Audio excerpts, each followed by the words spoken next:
प्रिय छात्र, online class के लिए आप सबका स्वागत है। छात्र, आज फिर आपके समक्षम में आई हूँ।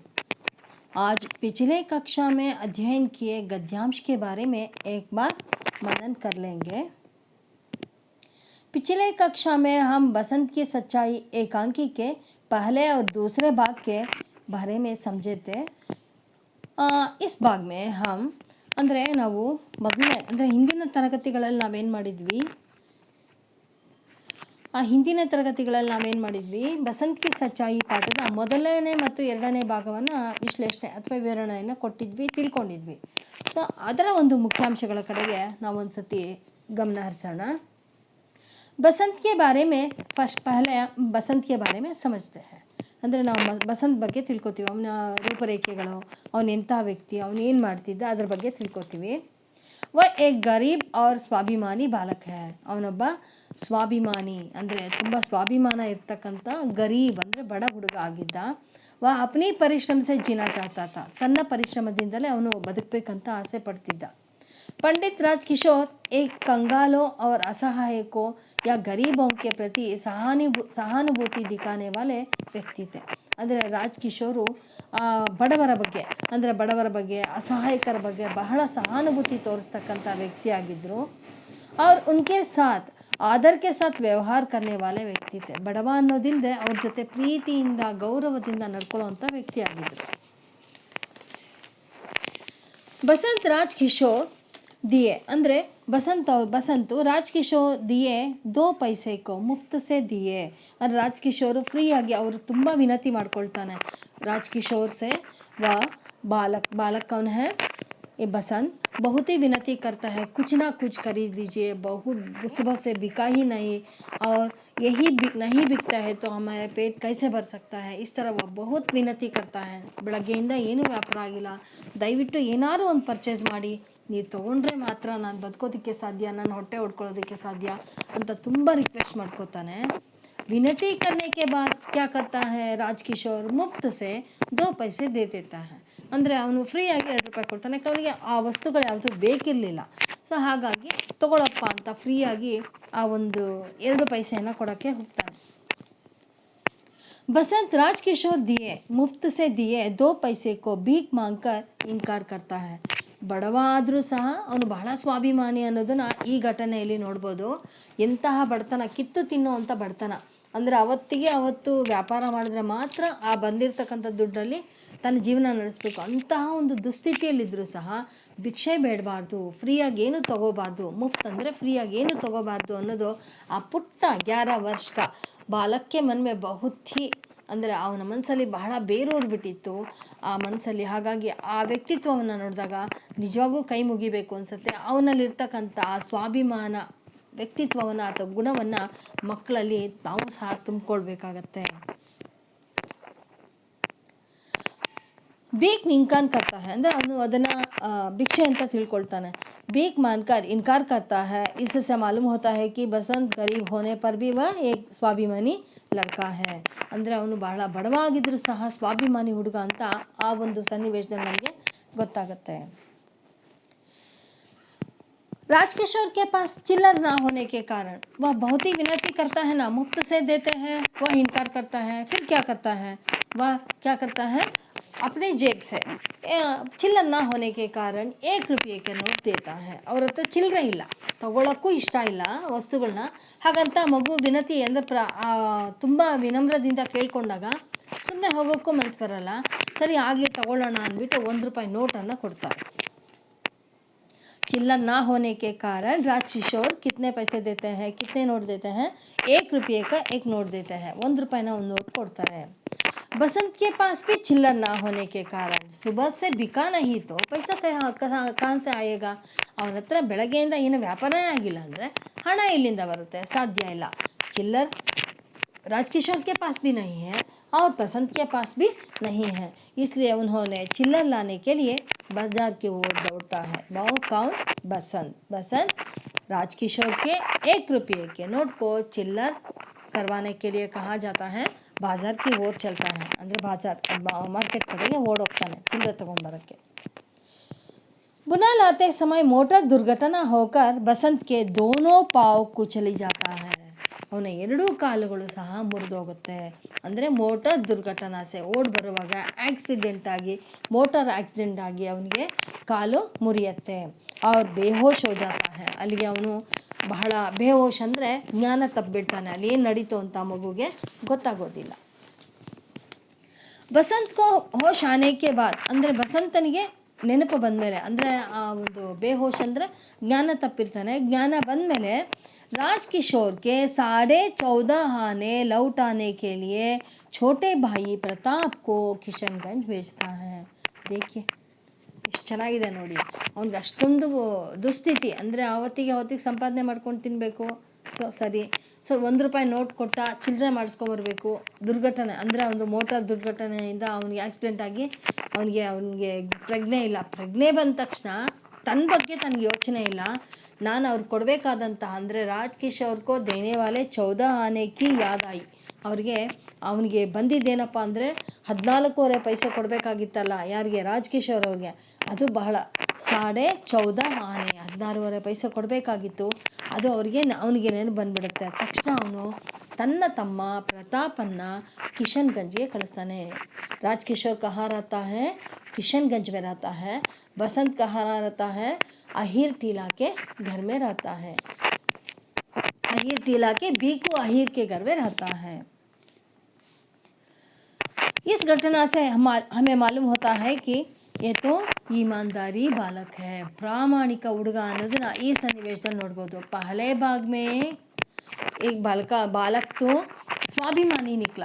ಅಂದರೆ ಮೊದಲನೇ ಭಾಗದಲ್ಲಿ ನಮಗೇನು ಗೊತ್ತಾಯಿತು, ಆ ಹುಡುಗ ಬಹಳ ಸ್ವಾಭಿಮಾನಿ. ಅಂದರೆ ತುಂಬ ಬಡತನ ಇದ್ದರೂ ಸಹ ಅವನು ಬಹಳ ಸ್ವಾಭಿಮಾನಿ ಅನ್ನೋದು ತೋರಿಸ್ಕೊಡ್ತು. ಕ್ಯೋಂಕಿ राजकिशोर दिए मुफ्त से दिए 2 पैसे का उन्होंने इनकार करता है, उसे भीख मांगता है. इससे मालूम होता है कि ये तो गरीब होने पर भी एक स्वाभिमानी बालक है. और दूसरे भाग में इतने दुस्थिति में भी बेहोश होने पर भी होश आने के बाद 14.5 आने भेजने के लिए यानी उसे वापस देने के लिए प्रताप को भेजता है ना. यह मालूम होता है कि यह एक प्रामाणिक यानी ईमानदारी बालक है. ಅಂದರೆ ಅವನು ಪ್ರಜ್ಞೆ ಬಂದ ತಕ್ಷಣ ಸುಮ್ಮನೆ ಇದ್ಬಿಡ್ಬೋದಾಯಿತು. ತಕ್ಷಣ ಅವನಿಗೆ ಪ್ರಜ್ಞೆ ಬಂದ ತಕ್ಷಣ ತನಗೇನಾಗಿದೆ ಅನ್ನೋದ್ರ ಬಗ್ಗೆ ಚಿಂತೆ ಇಲ್ಲ. ಫಸ್ಟ್ ಅವರಿಗೆ ದುಡ್ಡು ಕೊಡಬೇಕು ಅಂತ ಆ ಪ್ರತಾಪನ ಕೈಯಲ್ಲಿ ಕಿಶನ್ಗಂಜ್ ಅಂದರೆ ಅವರು ವಾಸವಾಗಿರ್ತಕ್ಕಂಥ ಕಿಶನ್ಗಂಜಿಗೆ ಕಳಿಸ್ಕೊಡ್ತಾನೆ. ಆ ಒಂದು ಸನ್ನಿವೇಶದಲ್ಲಿ ನಮಗೆ ಅವನು ಪ್ರಾಮಾಣಿಕತೆಯನ್ನು ನಾವು ಗಮನಿಸಬಹುದು. ರಾಜ್ಕಿಶೋರ್ ಬಸಂತ್ ಕೆ ಪರಿವಾರ ಕೆ ಸಾರೇ ವೃತ್ತಾಂತ ಸುನ್ಕರ್ ಅಂದರೆ ರಾಜ್ಕಿಶೋರು ಆ ಒಂದು ಮಗು ಬಂದಿರ್ತಾನಲ್ಲ ಪ್ರತಾಪ್, ಅವನ ಬಾಯಿಂದ ಎಲ್ಲವನ್ನ ತಿಳ್ಕೊಂಡು ತನ್ನ ತಂದೆ ತಾಯಿ ತನ್ನ ಪರಿವಾರ ಎಲ್ಲಿರುತ್ತೆ ಹೇಗಿದೆ ಎಲ್ಲವನ್ನ ತಿಳ್ಕೊಂಡು ಭಾಳ ದುಃಖ ಪಡ್ತಾನೆ. ಅವ್ರಿಗೇನಾದ್ರು ಸಹಾಯ ಮಾಡಬೇಕು ಅನಿಸುತ್ತೆ. ತಕ್ಷಣ ವಖುದ್ ಬಸಂತ್ ಕೋ ಇಲಾಜ್ ಕರ್ವಾನೆ ಕೆ ಲಿಯೆ ಉನ್ಕೆ ಘರ್ ಜಾತೆ ಹೈ. ಕಿತ್ನೆ ಲೋಗ್ ವೈಸೆ रहते हैं. ಎಷ್ಟು ಜನ ಇರೋದಕ್ಕೆ ಸಾಧ್ಯ? ದುಡ್ಡಿದ್ದವರೆಲ್ಲ ಯಾರೂ ಸಹ ಬಡವರಿಗೆ ಸಹಾಯ ಮಾಡಲ್ಲ. ಅಂಥದ್ರಲ್ಲಿ ಆ ಮಗು ಬಿದ್ದಿದ್ದಾನೆ, ಕಾಲು ಹೀಗಾಗಿದೆ, ತನ್ನ ತಂದೆ ತಾಯಿ ಇಲ್ಲ, ತುಂಬ ಬಡತನ ಅಂತ ಗೊತ್ತ ತಕ್ಷಣ ಎಲ್ಲ ನೆಗ್ಲಿಜೆನ್ಸಿ ಮಾಡ್ತಾರೆ. ಇವನು ಹಾಗೆ ಮಾಡಲಿಲ್ಲ. ತಕ್ಷಣ ತನ್ನ ಕೈಲ ಸಹಾಯ ಮಾಡಬೇಕು. ಆ ಮಗುಗೆ ಒಂದು ಟ್ರೀಟ್ಮೆಂಟ್ ಕೊಡಿಸ್ಬೇಕು. ಅದು ನಿಧಿ ಅಂದರೆ ಕದಿಲಾರದ ಆಸ್ತಿ ಅವನಲ್ಲಿದೆ, ಅದು ಪ್ರಾಮಾಣಿಕತೆ, ಅದನ್ನು ಉಳಿಸೋ ಪ್ರಯತ್ನ ಮಾಡಬೇಕು ಅಂತ ಸ್ವತಃ ಅವರೇ ಅವ್ರ ಮನೆಗೆ ಹೋಗಿ ಒಂದು ಟ್ರೀಟ್ಮೆಂಟ್ ಕೊಡಿಸೋ ನಿರ್ಧಾರ ಮಾಡ್ತಾರೆ.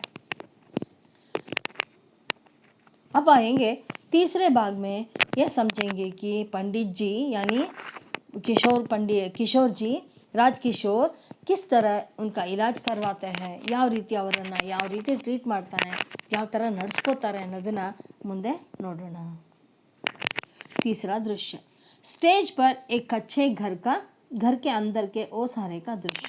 ಅಂದರೆ ಕಚ್ಚೆ ಗರ್ ಅಂದರೆ ಗುಡಿಸಲು. ಆ ಗುಡಿಸಲು ಮುಂದೆ ಇರ್ತಕ್ಕಂಥ ಅಂದರ್ ಅಂದರೆ ಒಳಗಡೆ ಹೋದರೆ ಒಂದು ದೊಡ್ಡ ವರಾಂಡ ಹಾಲ್ ಥರ ಇರ್ತಕ್ಕಂಥ ಒಂದು ದೃಶ್ಯ. ಪಹಲೆ ದೃಶ್ಯ ಕೌನ್ಸಾ ಹೈ? ಮೊದಲನೇ ದೃಶ್ಯ ಯಾವುದಾಗಿತ್ತು? ಮಾರ್ಕೆಟ್. ಅವ್ರ ದೂಸರಾ ದೃಶ್ಯ ಹೈ, ಎರಡನೇ ದೃಶ್ಯ ಏನಾಗಿತ್ತು ನಮಗೆ? ಕಿಶನ್ಗಂಜ್ಗೆ ಏಕ್ ಸರ್ಕಲ್ ಅಂದರೆ ಕಿಶನ್ಗಂಜ್ಗೆ ಹೋಗ್ತಕ್ಕಂಥ ಒಂದು ಸರ್ಕಲ್ನ ಒಂದು ಏರಿಯಾ ಒಂದು ಸನ್ನಿವೇಶವನ್ನು ಅಲ್ಲಿ ಕ್ರಿಯೇಟ್ ಮಾಡಿದರು. ಇವಾಗ ತೀಸರೇ ದೃಶ್ಯ, ಮೂರನೇ ದೃಶ್ಯದಲ್ಲಿ ಏನಾಗಿದೆ? ಕಚ್ಚಾ ಅಂದರೆ ಬಹಳ ಬಡ ಕುಟುಂಬದಲ್ಲಿ ಇರ್ತಕ್ಕಂಥ ಒಂದು ಗುಡಿಸಲು ಮನೆ. ಆ ಗುಡಿಸಲಿನ ಮನೆಯ ಒಂದು ನಡುಮನೆ ಅಂತ ಹೇಳ್ತಾರಲ್ಲ, ಹಾಲ್ ಅಂತ ಹೇಳ್ತಾರೆ, ಹಾಲ್ನ ಒಂದು ದೃಶ್ಯ ತೋರಿಸ್ತಾ ಇದ್ದಾರೆ. ಜಮೀನ್ ಪರ್ ದರಿ ಬಿಚ್ಚಿ ಹೈ ನೆಲದ ಮೇಲೆ ಒಂದು ದರಿ ಅಂದರೆ ಒಂದು ಹಾಸಿಗೆಯನ್ನು ಹಾಸಿದ್ದಾರೆ, ಏನೋ ಒಂದು ಹಾಸಿದ್ದಾರೆ. ಉಸ್ ಪರ್ ಬಸಂತ್ ಲೇಟಾ ಹೈ, ಅದರ ಮೇಲೆ ಅವನು ಬಸಂತ್ ಮಲಗಿದ್ದಾನೆ. रह रह कर दर्द से कराह उठता है प्रताप और राजकिशोर का प्रवेश. ಆ ಸಮಯಕ್ಕೆ ನೋವಿದೆ ಪಾಪ ಮಗುಗೆ. ಆ ನೋವಿನಿಂದ ಅವಾಗ ಬಾ ಅಂತ ಕಿರಿಚ್ತಾನೆ ನೋವಿನಿಂದ. ಆ ಸಮಯಕ್ಕೂ ಮತ್ತೆ ಇವರು ಎಂಟ್ರಿ ಆಗ್ತಾರೆ. ಯಾರು? ರಾಜ್ಕಿಶೋರ್ ಅವ್ರ ಪ್ರತಾಪ್. यह रहा साहब, स्वामी ಇಲ್ಲಿದ್ದಾನೆ ನೋಡಿ ರಾಜ್ಕಿಶೋರ್. ಅರೆ ಯಹ ತೋ ಜಮೀನ್ ಪರ್ ಲೇಟಾ ಹೈ, ಇವನೇ ನೆಲದ ಮೇಲೆ ಮಲಗಿಬಿಟ್ಟಿದ್ದಾನೆ ಅಂತ ಹೇಳ್ತಾರೆ ರಾಜ್ಕಿಶೋರ್. गरीबों के लिए ज़मीन ही एक तरीके होता है और पिल्लों की तरह या ಬೆಡ್ की तरह होता है. ಬಡವರಿಗೆ ಮನೆ ನೆಲನೇ ಅವ್ರಿಗೆ ಬೆಡ್ ಆಗಿರುತ್ತೆ, ಅವರು ಕೈಯೇ ಅವ್ರಿಗೆ ಪಿಲ್ಲೋ ಆಗಿರುತ್ತೆ. ಏನು ಮಾಡೋಕ್ಕಾಗಲ್ಲ, ಬಡತನ ಅಂಥದ್ದು. ಬಸಂತ್ ಚಕಿತ್ ಹೋಕರ್, ಆಶ್ಚರ್ಯದಿಂದ ನೋಡ್ತಾನೆ. आप आए हैं, ನೀವು ಬಂದುಬಿಟ್ರಾ? क्योंकि ये तो बहुत ही अमीर लोग हैं, ಅವ್ನು ತುಂಬ ಶ್ರೀಮಂತ. ಹೋತೆ ಹುಯೇ ಭಿ ವ ಉನ್ಕೆ ಘರ್ ಮೇ ಆಯೆ ಹೈ, ಅಂದರೆ ಆಗಿದ್ದು ಸಹ ಅವ್ರ ಮನೆಗೆ ಬಂದಿದ್ದಾರೆ. ಕಿಶೋರ್ ಯಾನಿ ರಾಜ್ ಕಿಶೋರ್ ಅಪ್ನೇ ಘರ್ ಆತೆ ದೇಖ್ ಕರ್ ವ ಬಹುತ್ ಹಿ ಆಶ್ಚರ್ಯ ಹೋತಾ ಹೈ, ಅವ್ರ ಮನೆಗೆ ಬಂದಾಗ ಅವ್ರಿಗೆ ಬಹಳ ಆಶ್ಚರ್ಯ ಆಗುತ್ತೆ. ರಾಜ್ ಕಿಶೋರ್ ಕಹಾ ಚೋಟ್ ಲಗಿ ಹೈ ಬೇಟಾ ದೇಖು, ಎಲ್ಲಪ್ಪ ಗಾಯ ಆಗಿದೆ ನೋಡೋಣ ಅಂತ ಹೇಳ್ತಾರೆ. ರಾಜ್ ಕಿಶೋರ್ ಪಾಸ್ ಜಾಕರ್ ಟಾಂಗ್ ದೇಖ್ತೆ ಹೈ, ಹತ್ರ ಹೋಗಿ ನೋಡ್ತಾರೆ ಕಾಲನ್ನ. ಕಿಸಿನೇ ಫಸ್ಟ್ ಏಡ್ ದಿ ಹೈ, ಅಂದರೆ ಫಸ್ಟ್ ಏಡ್ ಅಂದರೆ ಅದು ಪಟ್ಟಿ ಗಿಟ್ಟಿ ಏನೋ ಮಾಡಿರ್ತಾರೆ. ಫಸ್ಟ್ ಏಡ್ ಅಂದರೆ ಅದಕ್ಕೆ ಬೇಕಾದಂಥ ಪ್ರಥಮ ಚಿಕಿತ್ಸೆ. ಪಟ್ಟಿ ಬಂದಿ ಹೈ ಅಂದರೆ ಪಟ್ಟಿ ಕಟ್ಟಿದ್ದಾರೆ. ಚೂತೆ ಹಿ ಚೀಕ್ ನಿಕಲ್ ಜಾತಿ ಹೈ, ಮುಟ್ಟಿದ್ರೆ ಸಾಕು ಕಿರ್ಚ್ತಾನೆ ಮಗು. ಚೀಕ್ನ ಅಂದರೆ ದರ್ದ್ ಸೆ ಜೋರ್ ಸೆ ಆವಾಜ್ ಕರ್ನ, ಬಹಳ ನೋವಿನಿಂದ ಜೋರಾಗಿ ಹೇಳೋದನ್ನ ಚೀಕ್ನ ಅಂತ ಕರೀತಾರೆ. ಬಸಂತ್ ಓಟ್ ಬಿಂಚ್ಕರ್ ಆ ಕಿಂಚ್ತಾ ಹೈ, ನೋವನ್ನು ನುಂಗೋ ಪ್ರಯತ್ನ ಮಾಡ್ತಾನೆ. ತನ್ನ ತುಟಿಯನ್ನು ಕಚ್ಚಿ ನೋವನ್ನು ನುಂಗೋ ಪ್ರಯತ್ನ ಮಾಡ್ತಾನೆ. ಬಸಂತ್ ಓ ರಾಜ್ಕಿಶೋರ್ ಕುಚ್ ದೇರ್ ಇಸಿ ಥರ ದೇಖ್ತೆ ಹೈ, ಅವ್ರು ಬಂದಿರೋದೇ ಅವ್ರಿಗೆ ಆಶ್ಚರ್ಯ. ಅವ್ರನ್ನ ನೋಡಿ ಅನ್ನೋಷ್ಟೊತ್ತಿಗೆ ರಾಜ್ಕಿಶೋರ್ ಅದೇ ಥರ ನೋಡ್ಕೊಂಡು ಕೂತ್ಕೋತಾರೆ. ರಾಜ್ಕಿಶೋರ್ ನಹಿ ಗಬ್ರಾವೋ ನಹಿ, ಹೆದರಬೇಡಪ್ಪ. ಬಸಂತ್ ದರ್ದ್ ಸೆ ಕರಾಹತೆ ಹುಯೆ, ನೋವನ್ನು ನುಂಗ್ಕೊಂಡು ಹೇಳ್ತಾನೆ. ಮೈ ಮೋಟರ್ ಸೆ ಟಕರಾ ಗಯಾ ತಾ, ನಾನು ಮೋಟ್ರಿಗೆ ಡಿಕ್ಕಿ ಹೊಡೆದ್ಬಿಟ್ಟೆ. ಇಸ್ಲಿಯೇ ತಬ್ ಆಪ್ಗೆ ಪೈಸೆ ನಾ ಲೌಟಾ ಸಕ, ಅದಕ್ಕೆ ನಿಮಗೆ ಆ ದುಡ್ಡನ್ನು ಅವಾಗ ಕೊಡೋಕ್ಕಾಗಲಿಲ್ಲ. ರಾಜ್ಕಿಶೋರ್ ಉಸ್ ಬಾತ್ ಕಿ ಚಿಂತಾ ನಾ ಕರೋ, ಆ ಮಾತಿಗೆ ಇವಾಗ ಆ ಚಿಂತೆ ಮಾಡಬೇಡಪ್ಪ ಬೇಟಾ. ಮೈನೆ ಡಾಕ್ಟರ್ ಕೋ ಬುಲ್ವಾಯಾ ಹೈ, ತುಮ್ ಟೀಕ್ ಹೋ ಜಾವೋಗೆ, ನಾನು ಡಾಕ್ಟರ್ನ ಕರೆಸ್ತಿದ್ದೀನಿ, ನೀನು ಟೀಕ್ ಅಂದರೆ ನೀನು ಸರಿ ಹೋಗ್ತೀಯಾ. बसंत डॉक्टर को बुलवाया है, क्योंकि खाने के लिए पैसे नहीं तो डॉक्टर को देने के लिए कहाँ पैसे ಹೋಗ, ಅಂದರೆ ಅವ್ರಿಗೆ ತಿನ್ನೋಕ್ಕೆ ಕಾಸು ಇಲ್ಲ. ಏನೋ ಹೊಟ್ಟೆಗೆ ತೊಗೋಬೇಕು ಅಂದರೆ ಆ ದುಡ್ಡು ತೊಗೋಬೇಕು, ಆಹಾರ ತೊಗೊಂಡು ತಿನ್ನಬೇಕು. ತಿನ್ನೋಕ್ಕೆ ಗತಿ ಇಲ್ಲ ಅಂದರೆ ಡಾಕ್ಟರ್ ಫೀಸ್ ಎಲ್ಲಿ ಕೊಡೋದು ಅಂತ ಅವ್ರಿಗೆ ಆಶ್ಚರ್ಯ ಆಗುತ್ತೆ. ಡಾಕ್ಟರ್ ಪ್ರವೇಶ, ಆವಾಗ ಡಾಕ್ಟರ್ನ ಪ್ರವೇಶ ಆಗುತ್ತೆ. ಡಾಕ್ಟರ್ हेलो पंडित जी, मैंने इसे बाज़ार में देखा है. हेलो पंडित जी, ಇವರನ್ನು ಬಾಜಾರ್ ಅಂದರೆ ಮಾರ್ಕೆಟಲ್ಲಿ ನೋಡಿದ್ದೀನಿ ಹುಡುಗನ್ನ. ರಾಜ್ಕಿಶೋರ್ ಜಿ ಹಾಂ ಝರಾ ದೇಖಿಯೇ ತೋ, ಹೌದು ನೋಡಿರ್ತೀರ, ಸ್ವಲ್ಪ ನೋಡಿ ಮಗುನ. ಡಾಕ್ಟರ್ ಪೈರ್ ದೇಖ್ತೆ ಹೈ, ಬಸಂತ್ ಜೋರ್ ಸೆ ಓಟ್ ಪೀಂಚ್ತಾ ಹೈ, ಮತ್ತೆ ಆ ಡಾಕ್ಟ್ರು ಮುಟ್ಟಿದ ತಕ್ಷಣವೇ ಅವನು ಮತ್ತೆ ಜೋರಾಗಿ ಕಿರಿಚ್ತಾನೆ. ಪ್ರತಾಪ್ ಕಿ ಆಂಕೋನ್ ಸೆ ಆನ್ಸು ಜರ್ತೆ ಹೈ, ಅವನ ಕಣ್ಣಿಂದ ತನಗೆ ತಾನಾಗೆ ಕಣ್ಣೀರು ಸುರಿಯುತ್ತೆ ನೋವಿಗೆ. ವಾ ಕಭಿ ಭಾಯಿ ಕೋ ದೇಖ್ತಾ ಹೈ ಕಭಿ ಡಾಕ್ಟರ್ ಕೋ, ಒಂದ್ಸತಿ ತಮ್ಮನ ನೋಡ್ತಾನೆ, ಮತ್ತು ಇನ್ನೊಂದು ಸತಿ ರಾಜ್ಕಿಶೋರ್ ಡಾಕ್ಟರ್ ನೋಡ್ತಾನೆ. ಪ್ರತಾಪ್ಗೆ ಕಣ್ಣು ತುಂಬಿ ಬರುತ್ತೆ. ಅಣ್ಣನ ನೋವಾದರೆ ನೋಡಿ ಹೇಗಿದೆ ಬಾಂಧವ್ಯ ಅಂತ. ನೋವಾಗ್ತಿರೋದು ಅಣ್ಣಂಗೆ, ಕಣ್ಣಲ್ಲಿ ನೀರು ಬರ್ತಿರೋದು ಪ್ರತಾಪ್ಗೆ. ಒಂದು ಸತಿ ಪ್ರತಾಪನ ನೋಡ್ತಾನೆ, ಒಂದು ಸತಿ ಡಾಕ್ಟರ್ ನೋಡ್ತಾನೆ. ಕನ್ಫ್ಯೂಷನ್, ಏನಪ್ಪ ಆಗ್ತಿದೆ ಅಂತ ಗೊತ್ತಾಗ್ತಿಲ್ಲ ಆ ಮಗು ಮನಸ್ಸಲ್ಲಿ. वह कभी भाई को देखता है कभी डॉक्टर को. ರಾಜ್ಕಿಶೋರ್ ಉತ್ಸುಕತಾ ಸೆ ಪೂಚ್ತೆ ಹೈ, ಬಹಳ ಕ್ಯೂರಿಯಾಸಿಟಿಯಿಂದ ಕೇಳ್ತಾರೆ ಏನಾಗಿದೆ ಅಂತ. ರಾಜ್ಕಿಶೋರ್ ಕ್ಯೋ ಡಾಕ್ಟರ್ ಠೀಕ್ ಹೋ ಜಾಯೇಗೇನಾ, ಅಂದರೆ ಇದು ಸರಿ ಹೋಗುತ್ತಲ್ವಾ. ಡಾಕ್ಟರ್ ಗಂಭೀರ್ ಸ್ವರ में कहता है, पंडित जी ऐसा लगता है कि पैर की हड्डी टूट गई है, ನನಗನ್ಸುತ್ತೆ ಪೈರ್ ಕಿ ಹಡ್ಡಿ, ಕಾಲಿನ ಮೂಳೆ ಮುರಿದಿರಬಹುದು ಅನಿಸುತ್ತೆ. ಸ್ಕ್ರೀನ್ ಕರ್ಕೆ ದೇಖ್ನಾ ಹೋಗಾ, ಅದನ್ನು ಎಕ್ಸ್ರೇ ಮಾಡಿ ನೋಡಬೇಕು. दूसरा पैर ठीक है पर इसे अभी अस्पताल ले जाना चाहिए, ಈಗಲೇ ಈ ಮಗುನ ಹಾಸ್ಪಿಟಲ್ಗೆ ಕರ್ಕೊಂಡು ಹೋಗಬೇಕು. ಒಂದು ಕಾಲು ಚೆನ್ನಾಗಿದೆ, ಇನ್ನೊಂದು ಕಾಲು ಮೋಸ್ಟ್ಲಿ ಮೂಳೆ ಮುರಿದಿರ್ಬೋದು. ಸ್ಕ್ರೀನ್ का मतलब है एक्सरे करके देखना होगा. राजकिशोर तो क्या हुआ, ಅದಕ್ಕೇನಂತೆ ಅಭಿ ಲೇ ಚಲೋ, ಈಗಲೇ ತಗೊಂಡು ನಡೀರಿ, ಆ್ಯಂಬುಲೆನ್ಸ್ಗೆ ಲಿಯೇ ಫೋನ್ ಕರಾತಾ ಹೂँ, ಆ್ಯಂಬುಲೆನ್ಸ್ನ ನಾನು ಫೋನ್ ಮಾಡಿ ಬರ್ತೀನಿ ಆ್ಯಂಬುಲೆನ್ಸ್ಗೆ. ಡಾಕ್ಟರ್ ಜಿ ಹಾಂ ಕರ್ ಆಯಿಯೇ, ಮಾಡಿಬಿಟ್ಟು ಬನ್ನಿ. ತಬ್ ತಕ್ ಇಂಜೆಕ್ಷನ್ ಲಗಾತಾ ಹೂँ, ಅಷ್ಟರೊಳಗೆ ನಾನು ಇಂಜೆಕ್ಷನ್ನ ಕೊಡ್ತೀನಿ. ಬಸಂತ್ ಆಂಖೆ ಖೋಲ್ಕರ್, ಅಂದರೆ ಅವನು ಕಣ್ಣು ತೆಗೆದು ಹೇಳ್ತಾನೆ, ಆಪ್ ಕ್ಯಾ ಕರ್ ರಹೆ ಹೈ, ಮೈ ಗರೀಬ್ ಹೂँ. ಮತ್ತೆ ಅದೇ ಪ್ರಶ್ನೆ, डॉक्टर को फीस के देने के लिए उसके पास पैसे नहीं है, इसलिए वह बहुत ही ಇಸಕ್ತಾ है. ಇಸಕ್ತಾ ಅಂದರೆ ಒಂಥರ ತುಂಬ ಸಂಕೋಚ ಪಡ್ತಾನೆ. ಅವ್ನು ಕೇಳ್ತಾನೆ, ಏನು ಮಾಡ್ತಿದ್ದೀರಾ, ನಾನು ತುಂಬ ಬಡವ. ರಾಜ್ಕಿಶೋರ್ ಹಸ್ಕರ್, ಚಿಂತಾ ಮತ್ ಕರೋ, ನೀನು ಯೋಚನೆ ಮಾಡಬೇಡ, ಬಸ್ ಚುಪ್ ಚಾಪ್ ಲೇಟೇ ರಹೋ ಬೇಟಾ, ಅಂದರೆ ನೀನು ಸೈಲೆಂಟಾಗಿ ಮಲ್ಕೊಂಡಿರು.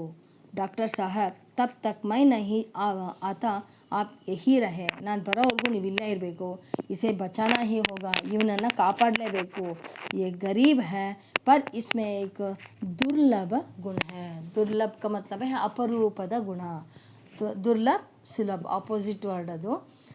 ದುರ್ಲಭ ಅಂದರೆ ಅಪರೂಪದ ಒಂದು ಗುಣ ಇದೆ. ಯಹ ಈಮಾನ್ದಾರ್ ಹೈ, ಅವನಲ್ಲಿರ್ತಕ್ಕಂಥ ಬಹಳ ಅಮೂಲ್ಯವಾದ ಒಂದು ಅದ್ಭುತವಾದ ಒಂದು ಗುಣ ಅಂದರೆ ಈಮಾನ್ದಾರ್, ಪ್ರಾಮಾಣಿಕತೆ. ಬಡವನಾದರೂ ಪ್ರಾಮಾಣಿಕ ಅವನನ್ನು ನಾವು ಉಳಿಸ್ಕೊಳ್ಳೇಬೇಕು. ಡಾಕ್ಟರ್ ಪ್ರತಾಪ್ ಕಿ ಸಹಾಯತಾ ಸೆ ಇಂಜೆಕ್ಷನ್ ತಯಾರು ಕರ್ತೆ ಹೈ, ಅಂದರೆ ಪ್ರತಾಪನ ಸಹಾಯದಿಂದ ಡಾಕ್ಟರ್ ಏನು ಮಾಡ್ತಾರೆ, ಇಂಜೆಕ್ಷನ್ನ ತಯಾರು ಮಾಡ್ತಾರೆ. ಬಸಂತ್ ಆಂಕೆ ಬಂದ್ ಕರ್ಲೇತಾ ಹೈ, ಅಂದರೆ ನೋವು, ಕೆಲವ್ರಿಗೆ ಇಂಜೆಕ್ಷನ್ ನೋಡಿದ್ರೆ ಆಗಲ್ಲ, ಕೆಲವು ಟ್ಯಾಬ್ಲೆಟ್ ನೋಡಿದ್ರೆ ಆಗಲ್ಲ. ಹಾಗಾಗಿ ಅವನು ಇಂಜೆಕ್ಷನ್ ತುಂಬ ಹೆದರ್ಕೊತಾನೆ. ಇದು ಅವ್ರಿಗೆ ಅಪರೂಪ, ಯಾಕೆಂದರೆ ಬಡವ ಅಂದರೆ ಆ ಸಣ್ಣ ಪುಟ್ಟ ಏಟ್ ಬಿದ್ದರೆ ಅವ್ರ ಪಾಡಿಗೆ ಅವರೇ ಮಾಡ್ಕೋತಾರೆ. ಯಾವಾಗ ಡಾಕ್ಟ್ರು ಬಂದು ಇಂಜೆಕ್ಷನ್ ಕೊಡೋಕ್ಕೆ ಬರ್ತಾರೆ ಅವ್ನು ಸ್ವಲ್ಪ ಹೆದರಿಕೆ ಆಗುತ್ತೆ. ಯಾರಿಗೆ, ಬಸಂತ್ಗೆ. क्षण भर के लिए उसके मुख पर शांति और कृतज्ञता उभर आती है. ಒಂದು ಕ್ಷಣದಲ್ಲಿ ಅವರು ರಾಜ್ಕಿಶೋರ್ಗೆ ವಾಸ್ತೆ, ಅಂದರೆ ರಾಜ್ಕಿಶೋರ್ನ ಬಗ್ಗೆ ಅವರಿಗೆ ಬಹಳ, ಅವನ ಮುಖದಲ್ಲಿ ಒಂದು ಶಾಂತಿ ಮತ್ತು ಕೃತಜ್ಞತೆ ಅನ್ನೋದು ತುಂಬಿರುತ್ತೆ. ನೋಡಿ, ಆ ಮಗು ಮನಸ್ಸಲ್ಲಿ ಬಹಳ ಮಕ್ಕಳೇ ಫಸ್ಟ್ ಇದನ್ನು ತಿಳ್ಕೋಬೇಕು. ನಾವು ಎಂಥ ಬಡತನದಲ್ಲಿದ್ದರೂ ನಾವು ಪ್ರಾಮಾಣಿಕರಾಗಿರಬೇಕು, ಸ್ವಾಭಿಮಾನಿಗಳಾಗಿರಬೇಕು, ಯಾರ ಮುಂದೆನೂ ತಲೆ ತಗ್ಗಿಸ್ಬಾರ್ದು, ಕಷ್ಟಪಡಬೇಕು. ಆ ಕಷ್ಟದಿಂದ ನಾವು ಜೀವನ ಮಾಡ್ತೀವಿ ಅಂದಾಗ ಮಾತ್ರ ನಮಗೆ ಪ್ರಪಂಚದಲ್ಲಿ ಬೆಲೆ ಕೊಡ್ತಾರೆ. ನಾವು ವಿನಾಕಾರಣ ಕಷ್ಟಪಡದೆ ಏನಾದರೂ ಪಡೆಯೋಕ್ಕೆ ಹೋಗ್ತೀವಿ ಅಂದರೂ ಸಿಗೋದಿಲ್ಲ, ಸಿಕ್ಕಿದ್ರೂ ಅದು ನಮಗೆ ಗೌರವದಿಂದ ಸಿಗೋದಿಲ್ಲ, ಏನೋ ಒಂದು ರೀತಿಯಲ್ಲಿ ನಮ್ಮ ಅಪಹಾಸ್ಯ ಮಾಡಿದಾಗಿರುತ್ತೆ. ಹಾಗಾಗಿ ಖಂಡಿತ ನಾವು ಕಷ್ಟಪಟ್ಟು ಇನ್ನೊಬ್ಬರಿಗೆ, ಬಡವರನ್ನು ನೋಡಿ, ಅಸಹಾಯಕರನ್ನು ನೋಡಿ ಸಹಾಯ ಮಾಡೋ ಬುದ್ಧಿ ಬೆಳೆಸ್ಕೋಬೇಕು ಅನ್ನೋದೇ ಈ ಪಾಠದ ಮುಖ್ಯ ಉದ್ದೇಶ. ಬಹಳಷ್ಟು ಮಕ್ಕಳು ಇದನ್ನು ತುಂಬ ಕಲಿಬೇಕು. ಬಡವರ ಬಗ್ಗೆ ತಾತ್ಸಾರ ಇರಬಾರ್ದು, ಅವ್ರ ಬಗ್ಗೆ ಒಳ್ಳೆಯ ಒಂದು ಒಪಿನಿಯನ್, ಅಂದರೆ ಒಳ್ಳೆಯ ಅಭಿಪ್ರಾಯ ಇರಬೇಕು. ತಾನು ತಿನ್ನೋದ್ರಲ್ಲಿ 2 ತುತ್ತು ತಿನ್ನುವಾಗ ಒಂದು ಅರ್ಧ ತುತ್ತನೋ 1 ತುತ್ತನೋ ಆ ಬಡವನಿಗೆ ಕೊಟ್ಟರೆ ಅವನು ಹೊಟ್ಟೆ ತುಂಬಿಸ್ಕೋತಾನೆ. ಹಾಗಾಗಿ ಮಕ್ಕಳಲ್ಲಿ ಆ ಭಾವನೆ ಬರಬೇಕು ಅನ್ನೋದೇ ಮುಖ್ಯ ಉದ್ದೇಶ. ಡಾಕ್ಟರ್ ಇಂಜೆಕ್ಷನ್ ಲಗಾತೆ ಹೈ, ಡಾಕ್ಟರ್ ಇಂಜೆಕ್ಷನ್ ಕೊಡ್ತಾರೆ.